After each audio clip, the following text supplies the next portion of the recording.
Hello, and welcome to another episode of the Ben and Melanie Show. This is your host, Ben, here with the other host, Melanie. Sorry, I wanted to say something that was in my head right there, and I just want to say, it's like, hello, how are hello there. Well, like Ewan McGregor in that Star Wars movie, I'm trying to think of in the Revenge of the Sith, where he jumps behind the evil General Grievous and the droids, and sorry, like they're having a meeting, and he's just like, "Oh well, hello there." Like, it's just like, I didn't expect to see you here. Alan very, very smooth about the whole thing, and then he proceeds to completely destroy their entire army. Anyway, that's very funny. That was really a hilarious moment for Star Wars people. Anyway, yeah, it's been about a week here since our last episode, and we just had a few things here we want to talk about today. First thing I wanted to just say, Melanie called me out on this a little bit, but I've had the tendency to say this show is my liberal therapy, and I say it in the show and I say it off the show and everything like that. But she brought up a good point, how like that's probably not a good thing to say. Do you want to go into that at all, or? I just think that at this point, I don't know if I even like being called a liberal anymore, because people like have bad connotations to that because of the media, you know. And I want to appeal to everybody and have everybody listen to us, and I just don't want to be pigeonholed, I guess. Yeah. So, I guess it's like you're right. Like labels put people, like pigeonhole people. Yeah, you're right. Labels like back people into a corner too. Mm-hmm. Even calling yourself something is backing somebody else into a corner, right? So if I'm calling myself a liberal, I guess that's like putting automatically saying that somebody else is not, right? I guess is like yes, and it increases binary thinking because you're a liberal or a conservative. But there's gray areas, right? Yeah. You could be socially liberal and financially conservative. You know, there's lots of combinations. So I just don't want anybody to pigeonhole us, I guess. I don't want to pigeonhole anyone else. I know that we're trying to encourage non-binary thinking, meaning that we don't want you to be thinking of every issue we talk about on here as black and white, or there's only two sides to every story, because that's not true. That's not how life works. And that's kind of how I think about that. I just don't want to pigeonhole anyone. Yeah. So, not that I have anything against being liberal or conservative or whatever. So I'm going to try my best to stop doing that, I think, if I can help it. It is... I could still call this show therapy, I guess, but I guess I probably therapy. Won't call it liberal therapy, maybe. Yeah, so just to get that out of the way, that's the first thing we want to talk about today. Other than that, go ahead. We wanted to make a quick mention. Someone passed away. I'm going to let Ben pronounce it so I don't mess it up. Oh, it's pronounced, his name is Thich Nhat Hanh. I think I'm pronouncing that right. He's a very famous, one of the most famous Buddhist monks in the world. He died this week, I think it was yesterday, well, maybe it was yesterday or the day before, at 95 years old. Anyway, I think he was freaking awesome. I've had points in my life where I've been like really down and out and stuff like that, and I read his book a few years ago, and I'm not saying like I don't remember, have it memorized or anything like that, but I think that like for me, one of the main takeaways I think was acceptance, and that is as far as accepting just life and everything that throws at you, and not everything has to be a fight. Like it's you have to accept that certain things are just most things are just outside of your control, and that really, really helped me. Anyway, just acceptance in general, but I think he wrote a great book called Peace is Every Step, among many other books. I believe we were looking through his like biography here. I think he started teaching at Princeton like in 1961 or something. He's really one of the major people responsible for introducing Buddhist concepts to like Western audiences and Western media and stuff like that. Started in the 60s and stuff like that. So yeah. Anyway, anything you wanted to say to that? I just wanted to say that I have read many of his quotes over the years on Facebook, of all places, and he's quoted a lot there. And some days, like, some of his stuff he says really hits home, like really makes you think about it. And neither of us are Buddhists per se, but we can understand and appreciate their teachings, I think.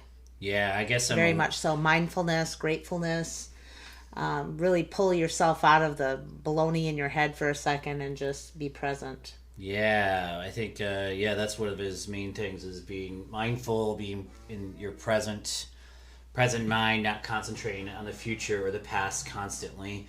Like those are really helpful for most people anyway. Has been very helpful throughout my life anyway.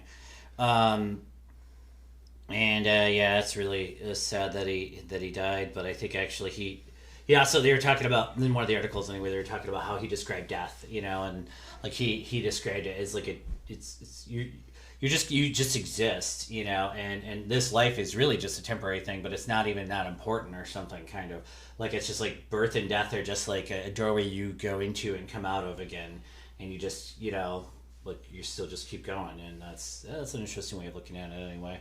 So, I feel like every time somebody says that to me, it makes me picture the snake eating its own tail, because I feel like that's what life is. It's constantly going through it. Mm-hmm. We exist.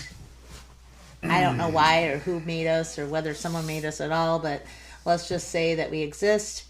The universe exists, and we're all made out of the same stuff. And we're made out of the universe. Yeah, we're like if the universe is. We're like the universe. We're made out of the universe. Yeah. We're made out of star stuff, as Carl Sagan said, right? Yep. But we're made out of the stars, right? And like we're like the universe talking to itself. Yep. We're like if the universe kind of became self-aware in a way. And I mean, anyway, but yeah. My Anishinaabe people believe that we are here on Earth to experience life in a different way using the 5 senses. And then when it's over, we go back to our original packaging, which is ethereal, basically, our spirit. So our spirit, and that's sort of the same thing that he's saying. Your essence exists, and then you have this physical form for a bit, and then you go back to your essence the way you were before. So I think that's probably true. If I try to remember real hard, maybe I could remember before I was alive, but nah, my memory isn't that good. Yeah. I wish. Then we'd all know where we're going, right? Because it's where we came from. I think I was a dinosaur. I was a triceratops. Oh, wait.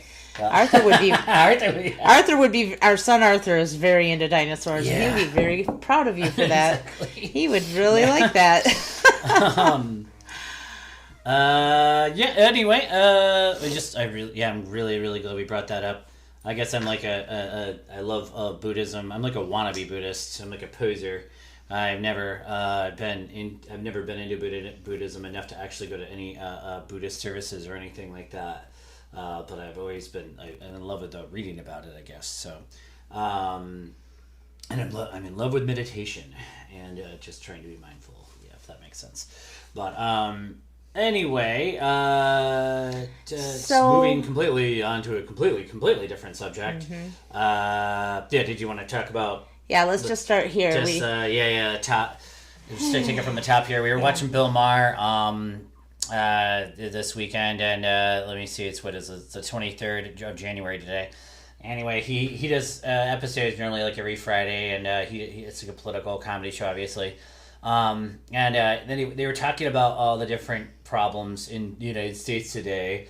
And it seemed to me he is convinced that the biggest issue currently facing us is crime, which I don't know where he's coming up with that. I mean, I agree that crime exists, and I agree that look, it's probably a bigger problem in California, frankly.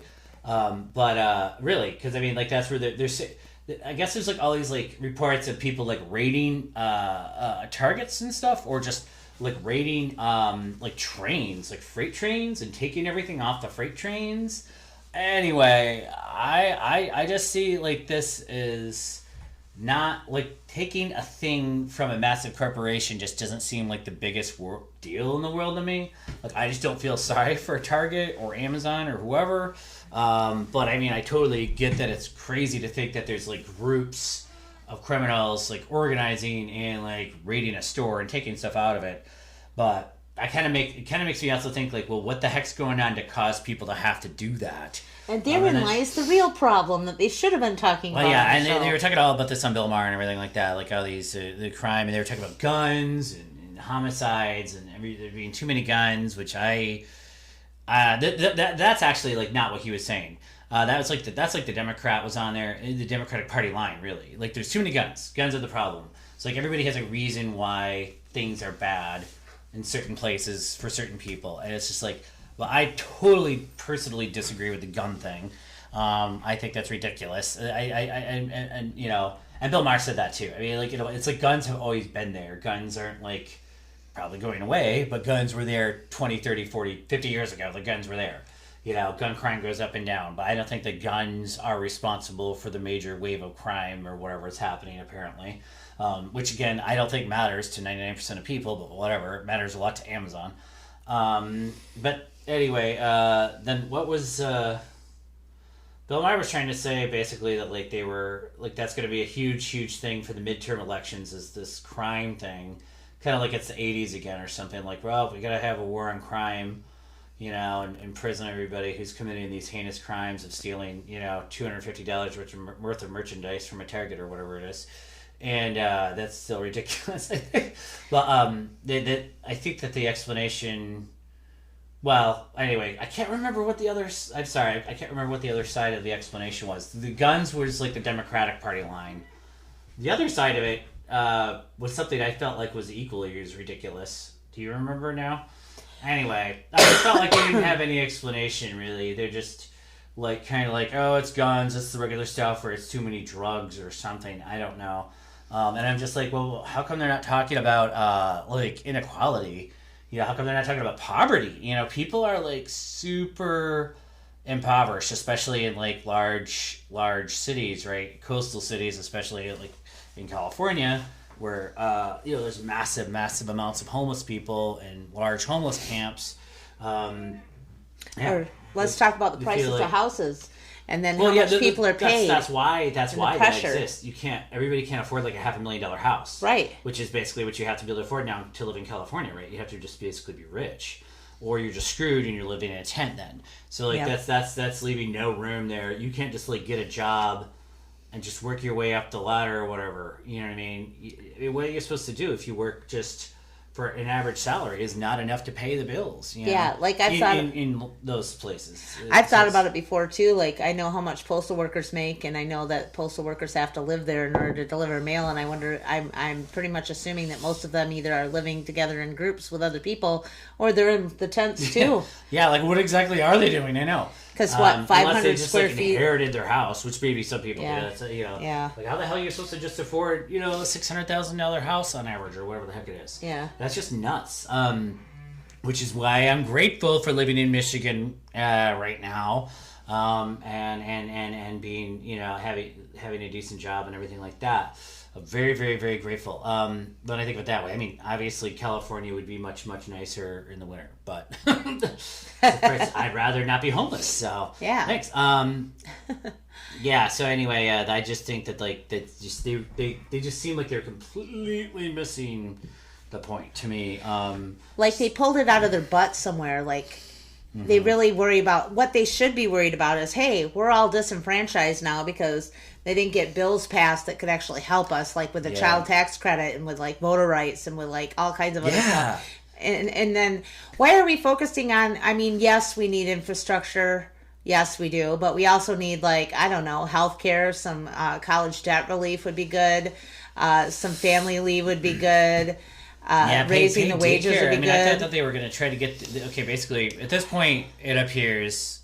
At this point, things could change. 2 weeks from now, who knows?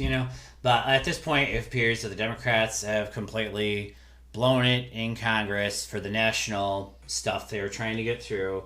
For the big stuff, the BBB is dead. The voting rights stuff is dead. Like everything, pretty much that they tried to accomplish is dead.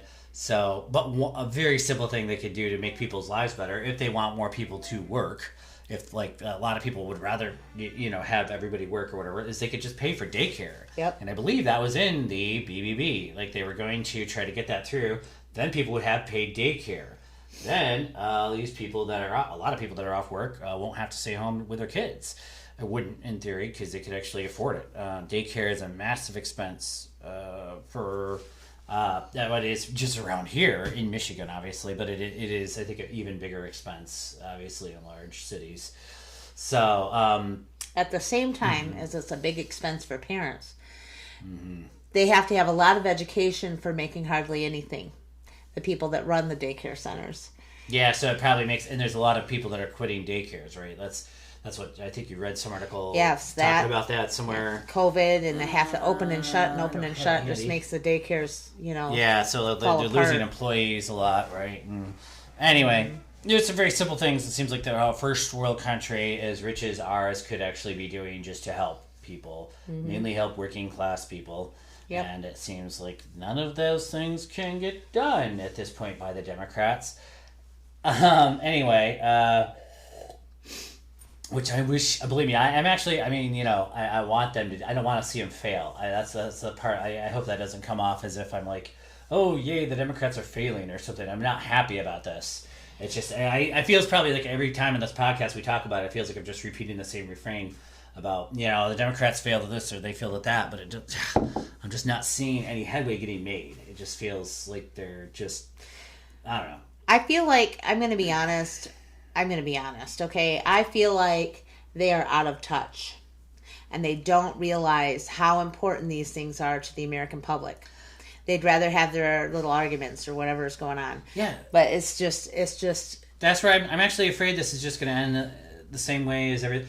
Bill Maher talking about this as if crime is the big issue, not what caused the crime. Low wages, low everything. You know what I mean? Not what causes the crime. Apparently, it's just lazy homeless people that are lazy, and they're just going to pass a crime bill and throw everybody in prison. That's how that feels like this is going to end up turning out, which we have a history of doing that in this country every few decades, just throw everybody in prison apparently. And that seems to be like what we're going to do. Like if you're a rabble rouser, if you're not willing to just go work a shitty job somewhere, you're going to jail. That does bring it back around to, there's an article from Wisconsin I want to talk about a little bit. Oh yeah. Appleton, Wisconsin. This is on something called the Post Crescent. It's a Wisconsin blog apparently, and let's see. There's something called Theta Care in Wisconsin, and I first heard about this on Reddit, but then we did a little more digging. It's the Theta Care apparently is like a healthcare system in Wisconsin that, according to the Reddit post and according to this article here, was treating their employees not very well. They're not paying them that very well. And apparently quite a few of the employees decided they wanted to quit. They, at that point, well, actually, I'll just read this article here. Theta Care requested Thursday that an Outagamie County judge temporarily blocked 7 of its employees who had applied for and accepted jobs at Ascension from beginning work there on Monday until the healthcare system could find replacements for them. So essentially, 7 employees were not allowed to quit their jobs for this healthcare provider until they could have the replacements found, which is batshit insane to me anyway, in a country where we are, free to quit our jobs and because find of other that jobs. wonderful Last I free knew, market, right? Free market. well, no, actually, the reason why we are free to quit our jobs, really, is the 13th Amendment. That's why. Because, really, slavery is illegal at this point. Yeah. Unless you're a prisoner. Again, if you're imprisoned, you are allowed to be a slave. That is in there it does specify, actually, in the 13th Amendment, that quite clearly. Anyway, the employees were part of an 11-member interventional radiology and cardiovascular team, which can perform procedures to stop bleeding in targeted areas during a treatment. Anyway, they're really important, and I get that. They needed, the point of this, I guess the judge was trying to say, they were needed so bad that they could not let them go. But it's just simply, that's not how the system works. So I don't understand what that judge was thinking, and how I don't know how, you must have been out of his mind trying to say you can't quit your job. I don't care if you're a surgeon or a McDonald's worker. You can leave. What the hell, Each of them were employed at will. Oh, yeah, in the article here. Meaning they were not under an obligation to stay there for a certain amount of time, because, of course, it's an at-will state, like every other state pretty much at this point. They could fire or hire at will. They don't have to have a reason.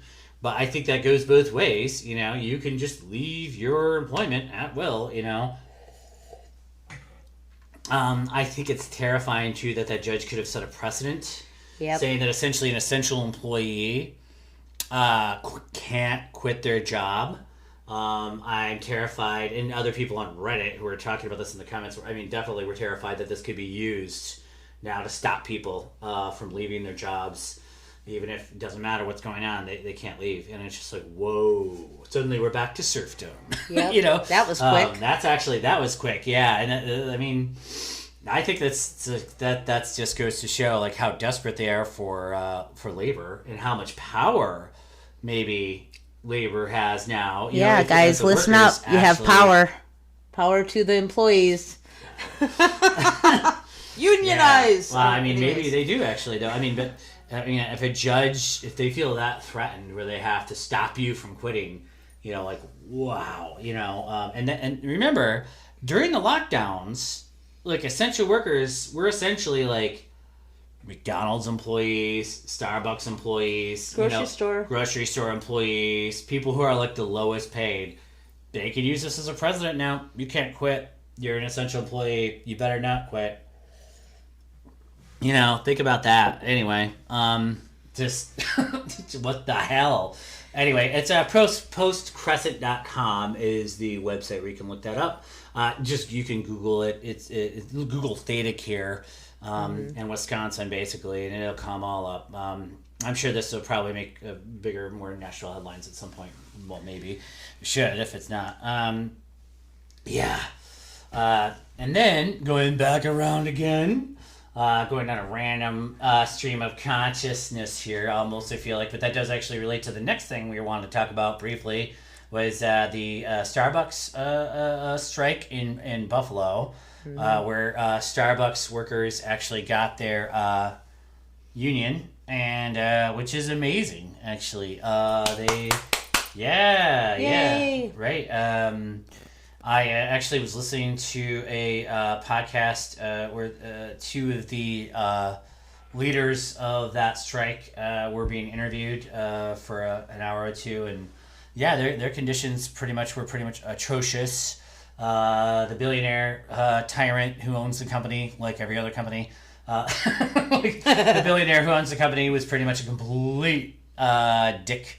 They had to attend mandatory, paid for, mind you, but mandatory meeting, events where they had to see, listen to him talk for an hour or more. They were oh, you have to come to a surprise, but it's a paid for surprise, and one of them were saying, well, you thought it maybe be Taylor Swift or something, or some awesome, concert of Beyonce or whatever, but no, it was just this crazy old billionaire who was ranting at us for an hour. And that was great. That was on Michael Moore's podcast, most recent episode. His podcast is called Rumble. Yeah, that's obviously quite easy to find that. But yeah, anyway, I'm really glad that he got them on his show. They actually, I think they have like 3 Starbucks now that are getting unionized, but I think they had several more across the country that they were talking about incorporating into their. They have a Starbucks union that falls under the Services International Union, which they represent a lot of people like in call centers and stuff like that.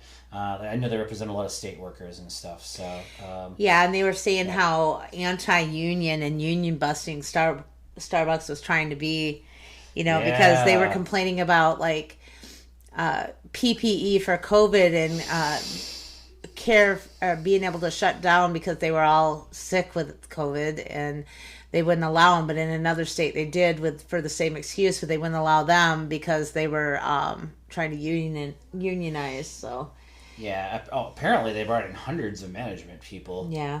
I don't know. I just thought that was really amazing that they managed to do that. So I feel like there's some bright spots happening, and I think that the fact that they won means, or well, kind of mostly won so far. I mean, it's just a completely uphill struggle, but the fact that they're still like winning is a testament to the power that organized labor has, and I feel like that might be. Maybe like we were talking about this earlier, me and Melanie were, and like I feel like that might be one of the solutions to the very complex problem we have in this country currently, where we have everything's so divisive. Like maybe things wouldn't be quite as bad if people weren't quite as desperate. If everybody had like a livable wage, a house and a garage and a car, so, like the old fashioned sort of dream of the 50s, I guess. Like if everybody just had a working wage, and they could survive on that, maybe things would be a lot better, and maybe people wouldn't feel as divisive. I mean, everybody's going to have different opinions on things, but maybe things wouldn't be at the verge, seemingly, of falling apart, if they have a place to go back to, at home, and they're not just like homeless working at McDonald's or some shit. Maybe McDonald's needs a union, Walmart needs a union. There are all these different places that, if they could give their workers, a decent salary or a decent wage at least, and a pension and health insurance, if people have a full belly and, good home life, they're going to be a lot happier. It's pretty simple, actually. And I feel like that's one thing that the old World War II generation they got right. They got back from World War II, and of course it mostly only benefited white men. But a lot of them were able to just like get houses in the suburbs, get a good job, that was in a good union, get paid really well, and it's just, really, really worked out for them. And we just need to spread that out now to everybody of every gender and ethnicity, Right. Sorry. Basically, since the late 70s, early 80s, this is what has happened, is that we've been feeding the billionaires, which is how they're becoming trillion plus heirs at this point. We in America work hard. We work more hours than most of the rest of the world. More hours, guys. We get less vacation pay. We do not have a work-life balance at all. And when workers ask for a few bucks more an hour, or some health benefits, by golly, what's wrong with them? Them lazy serfs need to get to work. And then we need to stop doing that. And I think now is the time, if you're in an employment situation, unionize, fight back. Nobody's going to give you anything. I mean, the union bustings that happened in the 80s and stuff, why this got so bad, like why this is so bad for employees right now, is because they busted unions up a long time ago, like in the 80s. I think it's important to note too that the Starbucks workers, they had a plan. Like they didn't just go into this haphazardly. Like they had some very smart people. They got the backing of a union too. Yeah, they did. They had some very smart people helping them and doing stuff with them. They actually had the support of their customers, from what I understand, which is a big part of it. I mean, they're the workers there are the front facing. They're the face of Starbucks. And their customers wanted them to have a good wage. Like they had their support. Starbucks is like one of those companies, I didn't even really realize this, I don't know much about Starbucks really, but they're one of these companies that like apparently does a lot good things. You know, they're supposed to be like a good company. You know, they donate money to causes and stuff like that. They're very, you know, hippie, hippie dippy, I guess. Like they're very, very positive, you know. And then like, obviously, and like they call their workers partners, you know, but their partners, unfortunately, were not treated quite like partners should be treated if they really were partners. If they were partners, they would get profit sharing. Exactly, and that's something that's I know that's they would own stocks in that company. That maybe, yeah. So like that's there's some confusion. I think like in the corporate world about this sort of thing. I feel like they just view everybody as just there to be useful to them. Just there to serve them, you know, like that's, yeah. And the argument's always made constantly that, oh my gosh, if you pay, you know, McDonald's or Starbucks more, then your burger or your coffee is going to cost $10. And no, what'll really happen is the billionaire that owns it isn't going to be able to buy their 75th house or their 4th yacht or I don't even know. But that it literally would be nothing to them. It'd be like them dropping $100 on the ground. They don't even notice. They're just having like a pissing contest, I feel like, with other billionaires. They just want to see the stocks go up at any cost. I feel like that's all they care about. They're just looking at the stocks. You know, that's just everything to them. They don't care about any of the employees, really. Right. And they kind of have to be forced to. And it's really sad, too, when you... It shouldn't be like that, maybe. When you're an employee and you realize that literally you can be replaced, you're just a cog in a machine, right? You don't matter. That's how we treat our employees in this country. Yeah. And and I think if they want to have it like that, that's where the unions are required. If everything was perfect, they wouldn't need unions. I get that. You know, it's like you were a valued member. You know, if you were treated with respect and everything like that, and a lot of these companies and they paid you a good wage and they gave you great benefits, and yeah, you wouldn't need a union in a perfect world. But that's just not. That's not America. That's not how America treats its labor supply. Nope. Not historically. Not ever. You know, everything like all those really good jobs in the 50s had to be fought for. Yep, people died, folks. In the 30s and stuff. Like people had to strike and die. Lose limbs and get beat up and all kinds of stuff. By the police. Shot at. Attacked by people, beat sticks on horses and all kinds of shit. Yeah, a lot of people died during organized labor protests in the United States just to get to that point.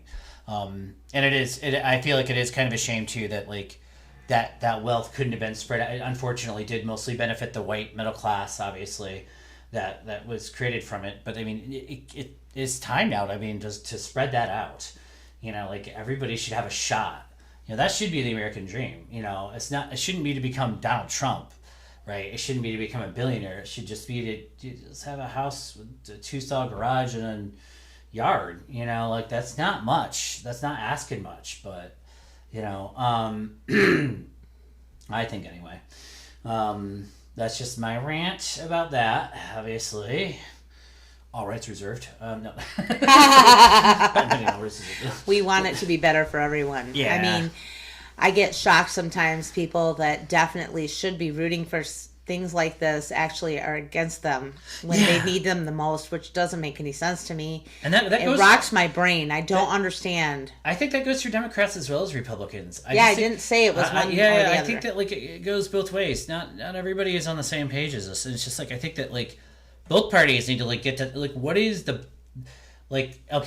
importance to people in this country? What They just want to have a nice, decent life, a good shot at it, you know.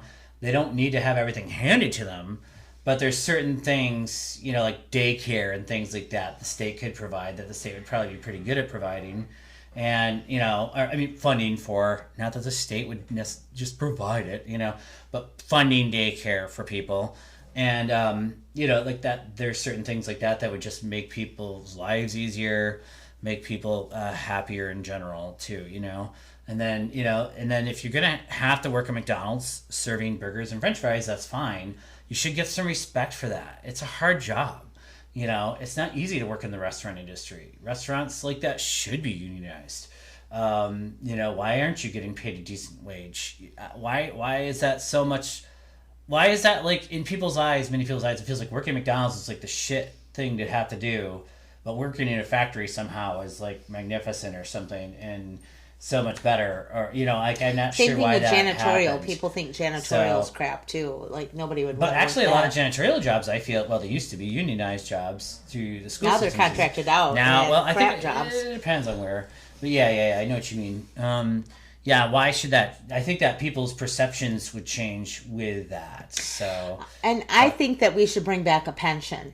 This 401k business yeah, is nice and all, That's- but it's not like anything like the boomers got. I'm sorry, boomers out there. I am a little angry about this. yeah. You I'm got not, yours and you took it away from everybody else. That was I'm not real even nice. sure. I wouldn't even blame boomers. I'd blame people like Ben Stein, like from that earlier time. Like economists and stuff from like Nixon's time, who like started cracking away at it and breaking it down.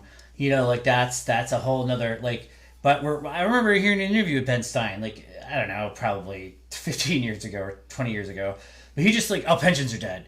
Pensions are dead. Like they just kept saying that, not just him, but other Republican and economists and analysts. If they just kept saying pensions are gone, pensions are dead, pensions are dead.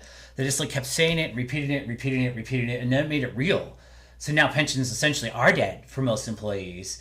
You would never have even a chance at getting a pension, if you're lucky. Obviously, certain people are, but that most jobs now just do not have them. And I feel like that's something that should be demanded. Like, I feel like a lot of unions on that particular subject, they've caved. Actually, why the heck Yep. did they let them take their pensions?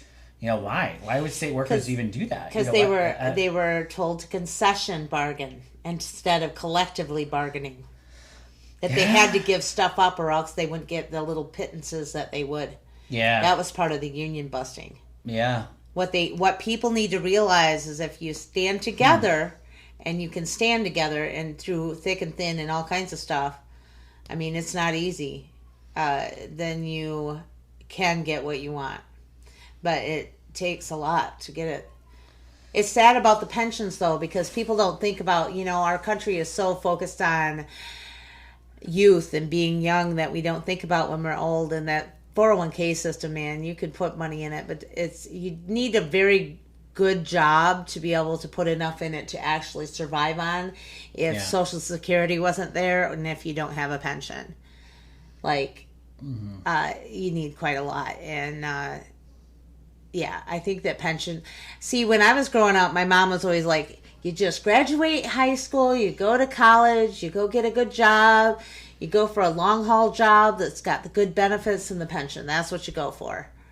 And you be loyal to that company, right? Until she told me that until Gibson's left. And then it was just like, never be loyal. The next lesson was never be loyal to a company. Never give your life up to a company because they're going to just up and leave to Mexico. So you just change jobs whenever you need to. Save the money that you're going to need for retirement. That's what you got to do. The answer was always college, too. College will get you open all the doors. To be fair, college does, statistically speaking, right, it does really improve your chances at getting paid better. At getting paid better. But it's not. There's no pension. That's just statistic. That's just like average, though, or something. Yeah. Like that's including people who are millionaires, along with people who make nothing, who are homeless, and there are homeless college graduates, and everything in between. So it's not like the college is not a guaranteed one-way ticket to success. But it does increase your chances, like put it that way. Yeah, but it's definitely nothing. In this economy, and increases your chances to have a career job, but also have to gig on the side to pay for everything. I'm not against college at all. Actually, I think college is great. What I'm saying, I'm not saying college is bad. Yeah. I think college is great too because you learn about a lot of things there, not just about how to do a job. What I'm arguing is that the system needs to change. Well, actually, the one thing I would say too is it's the debt you incur from going to college too. That's stupid. College should be, at least through a bachelor's degree, I think, free or paid for by at a public institution. Obviously, if you're going to Harvard, you should have to pay for it or whatever. But like if you're going to a public institution, a major university or something, and you qualify to go to that institution, you should actually be able to go for free until a bachelor's, I would think, at least. And even like higher than that necessarily shouldn't like break the bank. They get tons and tons of money through endowments. They get tons of money through just the state in general. They're just publicly funded. Like, why do they have to take money from their students too? Like, what the hell? Especially I'm mostly just talking, like, again, about public institutions. I'm not talking about private. So that's a completely different thing there. But And I also want to say that I've never been against a liberal arts degree either, because here's the deal.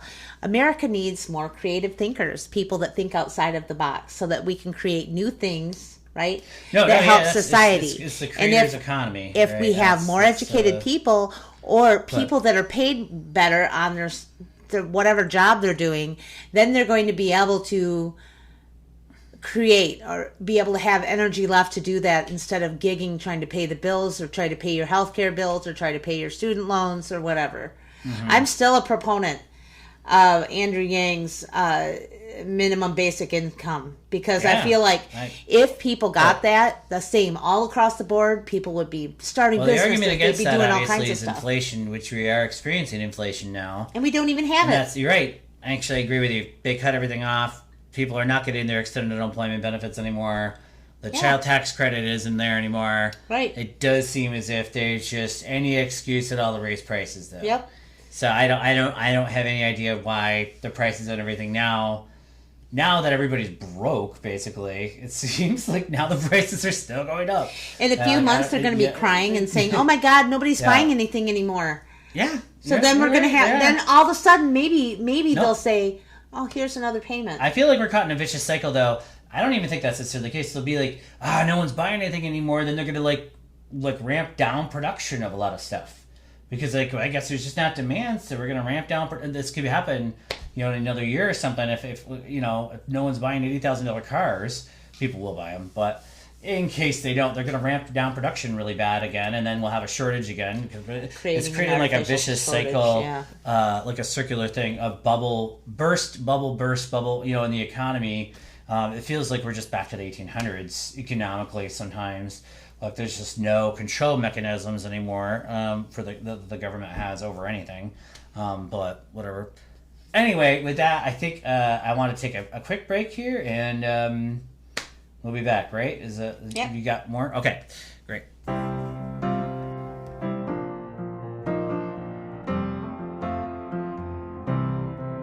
And we are back. Okay. I think Melanie had a couple more things you wanted to go over, right, today? Yeah, last episode we talked, we quickly mentioned Kyrsten Sinema stopping a lot of things that are trying to go on, be passed by Democrats. And I just read an article in NPR online under politics. The headline reads, Arizona Democrats have censured Kyrsten Sinema over her pro-filibuster vote. This actually doesn't have any, it's basically a public rebuke of her. I mean, it doesn't actually do anything to her. Yeah, it doesn't actually stop her from... Right. Yeah. But she is losing, it says in the article, a lot of support, fundraiser, people that are fundraising for her.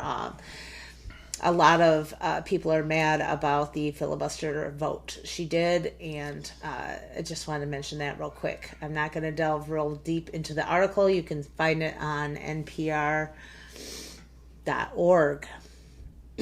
But I'm just glad somebody's smacking her patty at least, because seriously... Yeah. I know. Seriously. Okay, and then there was also an article in The Atlantic, and I believe NPR also did a little story about this, about, how are all you parents out there doing right now? How are you doing out there? Well, Atlantic just did an article called "The COVID Parenting Has Passed the Point of Absurdity. This was always unsustainable, and now it's simply impossible." So for those of you that live in districts where the schools are opening and closing all the time, the daycares, for those of you that are both working outside of the home, daycares opening and closing depending on the status of the COVID, quarantining in the daycares and schools. A lot of parents have lost their jobs over this, having to be home with children. And I I think parents have kind of had it all over the country with this. Like they want to go to work, but like trying to work at home with children in the background is very difficult. It's very difficult to go to your low wage job. I mean, that if you're not an office worker, to go to your lower wage job. And oftentimes they will say you can miss 2 days per year or something like that. And if you miss over that, well, then you're going to lose your job, which happens to people because of these opening and closings. And I'm not saying that they shouldn't be quarantining if people are sick with COVID, but that all the supports from the first year of dealing with this pandemic are gone. No one is supporting closing or standards or helping workers that have to take time off for this. I mean, there's really no support anymore for that. There isn't like coverage with the pandemic payments or anything like that anymore, where you could get the unemployment benefits or anything. It's all gone, and it's really hard for parents. And if you have a story you'd like to talk about on here with the pandemic and how it has impacted you and your job and your family, please leave us a comment, because I'd like to hear back from other parents. I know how it's affected me personally. Basically for me, I was working at the very beginning of the pandemic, and I went off to take care of kids because the daycare is closed, and here I am still here. I'm still here because I got diagnosed with an immune disorder. So for the pandemic, for me, I have to worry about my kid going to public school and getting it and bringing it home to me, because I am one of those people with comorbidities that could really, really be bad. But not everybody has that. Other people are trying to work, and single parents out there, man, I don't know how you're doing it, and I just want to give you some encouragement. And I love how online everybody's like, oh, you need to do self-care. Well, try to get that time to do the self-care, because it's really hard when you have children and a job and all this stuff going on, but it is needed. But I don't know how everybody's going to get that time. So yeah, it seems like I read an article in NPR just a day or two ago about how American moms are done with it. They're just hell with this shit. Basically, yeah. They've been put in no-win situations. It's just miserable. Yep. Yeah, it's like you send your kid to school, you got the kid catch COVID and die. It's like you keep them home, everybody goes crazy. Yep. You send them to daycare. God knows if there is a daycare and how much it is. It's like everything's just a big mess. Even if you can afford it, are they open? Yeah, that's exactly it. Even if you are, if is there a daycare even available? Yep. It can be difficult to find one, even here. Yep. If you're in a district, I don't know, I heard Flint's going virtual from now until the end of the year. Flint, Michigan is.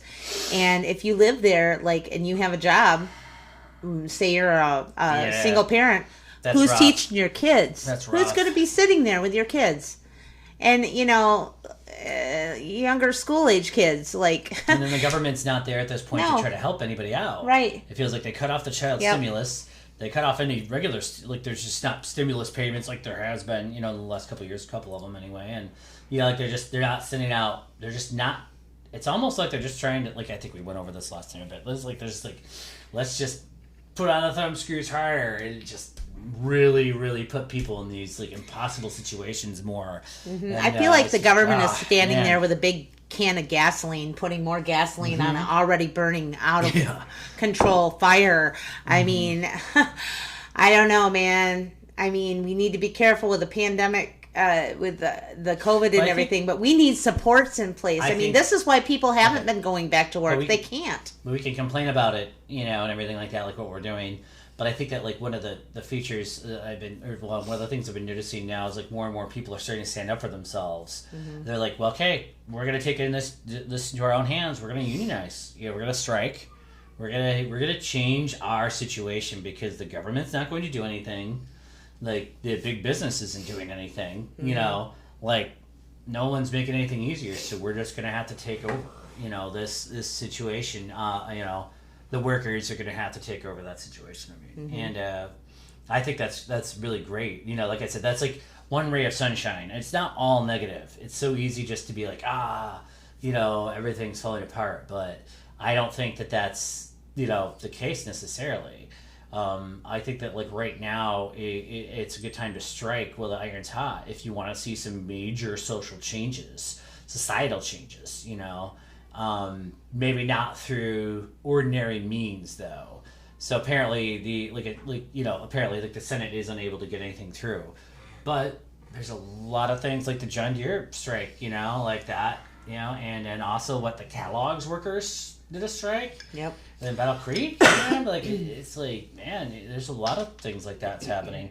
And that's like now is the time to do things like that. That's true, but I'm going to say that I think that I'm not sure, I am seeing the negative a little bit. I will be saying that I am being a little bit of a negative Nancy, but I am recognizing the pain and the suffering from the parents and also the teachers and the daycare workers and the healthcare workers, that it's just strained to the bare minimum anymore. They're just totally strained. I don't even know how the industries and the systems, like the school systems and the healthcare systems, are even going to continue. Yeah, and then that judge now allowing those employees to quit to get better jobs, that's completely... Yep. I don't care if they're surgeons. That's their right. They can quit to get a better job. Oh my dear God. Yep. They did not have a contract or something. Right. What the hell? But whatever. That's just making it worse. But I still think now is the time to make a difference. If you're going to try to make a difference, now is the time to do it, because this is the time. Oh, sorry. There, it looks like you had something else you wanted to read too. I do. I have a couple more things. One other thing, there was an NPR article about the architect behind the Googleplex now is saying it's dangerous to work at such a posh office. If you weren't already aware, Google's campus is very worker friendly. They have a lot of couches and a lot of fancy food they can get. There's parks, and they can have all kinds of stuff on their campus. I mean, it's like a dreamland for any worker, basically. Well, the guy that was the architect for that decided that wasn't a good idea because, I don't know, he's arguing several things, but the most important thing of the article that he argued is that if your workplace is like that, there is a very blurred line between your life and work, which I agree with him on. But other than that, like the whole rest of the article felt like this guy is talking about stuff. He is terribly out of touch with reality. He's saying that people do want to go back to work in an office. He wants to make offices now like hotel lobbies, where desks are not assigned to workers, but it's just like a couch out in the lobby where you can just like collaborate or whatever. It just seems like, why is this an article? It seems like a first world problem. Yeah, it's like, what? Don't you understand? It like, definitely seems like a first world problem. Yeah. Like, Google's offices are too nice for people, and they're like, paid what? too much or something. Yeah. I don't know. And I want to say this too. Like, somebody approved that being an article at NPR, and I just want to say that is very snotty and off-putting to the rest of the country that actually, has to work at regular places and is losing jobs during COVID and, is back and forth and home and not. And, I see what they're saying. Jeez, I see what they're saying. It's like Google takes over your life if you work for them, which is messed up. And I'm sure like companies like Apple do too. I'm sure all the Silicon Valley companies, I'm sure they all, they completely take over your life. But you're also making millions of dollars. Yeah. So I don't know. I feel sympathy to a point, but if I was 20 years old and making millions of dollars a year, and then it's not like that's forever. So I don't know.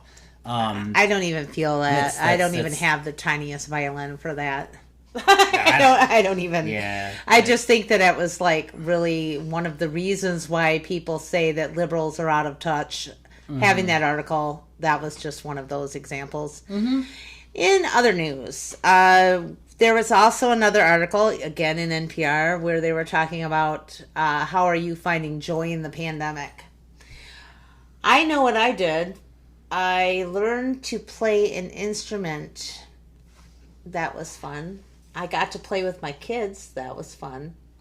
Some of these are like people mentioned in the article here. People were doing poetry, connecting online where they hadn't before, regaining a skill they had lost, biking, doing a lot of outdoor things to find joy. I wanted to talk about this, about how the pandemic has made you reevaluate your life. That I think is that's important to know, especially with all these labor movements and stuff happening. I think that that's really interesting. People have realized that, this is my life now. Actually, that's important to be mindful. Yep. Like, you're living your life now while you are an employee at Starbucks, at a barista or whatever, serving somebody else their coffee, and they're screaming at you. That's not just always temporary. That's happening to you. You know what I mean? And so I think a lot of people are like, hell with that shit. You know what I mean? I'm walking out. I'm quitting. I'm done. I'm done with taking shit. And I don't blame them. But then on the other side of that, it's like you can strive. I think that what's amazing is some people are striving to change their workplaces for the better. They're having to fight a massive, massive, massive uphill battle. I can't, insurmountable odds, but they're changing the world, that they live in. Right, and I can go back on my Facebook. Like, if I looked at my Facebook in 2019, it seemed like everywhere, all the messaging was, work hard, play hard. Yeah. Live to work. I get it. Not work to live. And that's, and I everybody think that, most people, I think, are changing their perspective on that. I think that people are starting to realize that, no matter how much money in the bank you have, or how nice your car is, you could die tomorrow. And would you have been living your best life? Would you have been spending time with the people that you wanted to spend time with the most? What is really valuable to you in this life? I think that everybody had a pause to think about that more. Yeah, it didn't affect certain people, like the billionaire class, because that just didn't affect them. Like they didn't have a pause. They're just business as usual. Yep. The billionaire people that own many of the major corporations, I feel like they just were not affected. Primarily, really, they didn't at have all. a moment of self-reflection. They didn't have any sort of self-reflection, really. But many, many, many, many of us did, at least, and that's and for the better,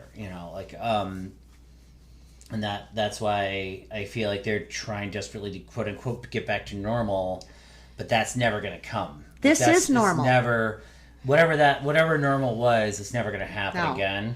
It's never going to go back to that. We're in a different world. We're in a different economic environment, a different labor environment, a different every type of environment, really. And that's just feels to me. I think that's actually wishful thinking on the billionaires' part. I'm not exactly sure what they want, but I think I know what they want. I guess they want huge profit margins. But they want everything just to be there to serve them. Yep. Again, I feel like that's like I was listening to Jon Stewart talk on there's a YouTube clip of Jon Stewart talking about that.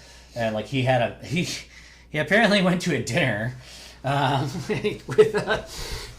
the Obamas and Jeff Bezos, right? And I just thought that was a really interesting little YouTube clip of his podcast. And anyway, he said that's how Jeff Bezos described his world. Everything is there to serve the billionaire class. We're all just there. It has nothing to do with how we feel. That's just not a factor. You're just a resource. We're just humans are just a resource to be exploited the same as anything else. And it's actually shocking to me that I think some people just don't realize that. Anyway, I guess I've known this for a long time. Since I read Adam Smith and then read Karl Marx a million years ago. But I don't think a lot of people realize that's how the world works. We could have all the pandemics in the world, and the American system that's just going to keep on marching forward, man. It doesn't stop, It's there to serve billionaires, right? Yep. And It marches over the bodies of all the yeah, people that have died of COVID. That's capitalism. Marched man. over all of That's- the bodies of my ancestors. It marched over the bodies of the slaves. Yeah, And just you're keeps right. rolling Yeah, on. I guess you're right. It did, and that's there's good things about it too. There's a lot of bad, but that's the system that it is. It's not it's not feudalism it's not all these other things. It's capitalism. But it's good to look at ourselves it's and our not- systems yeah. with open eyes to know Yeah, what it it's actually good to be is. aware, and you got to take some of those blunt edges off of capitalism, as my old Russian history professor used to say. and I think unions are a way of doing that. Mm-hmm. You could blunt those sharp edges. Yep. We don't just have to keep on rolling forward without some worker protections and some benefits. Yep. We should share in that wealth a little bit, even if we can't change the entire system. We could share in it, though. That's just my view. Well, anyway, yeah. Did you have anything else to add today? Actually, I don't know.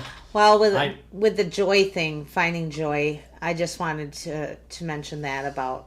I hope you had a chance to be able to think about that and what's important in your life, and to find time to do something you enjoy, even if it's turning up the radio louder than your children and jamming out to a song for a minute, and then calling that self-care. Yeah. Go for it. Yeah. I think that's it. Yeah, that's all I had for today. One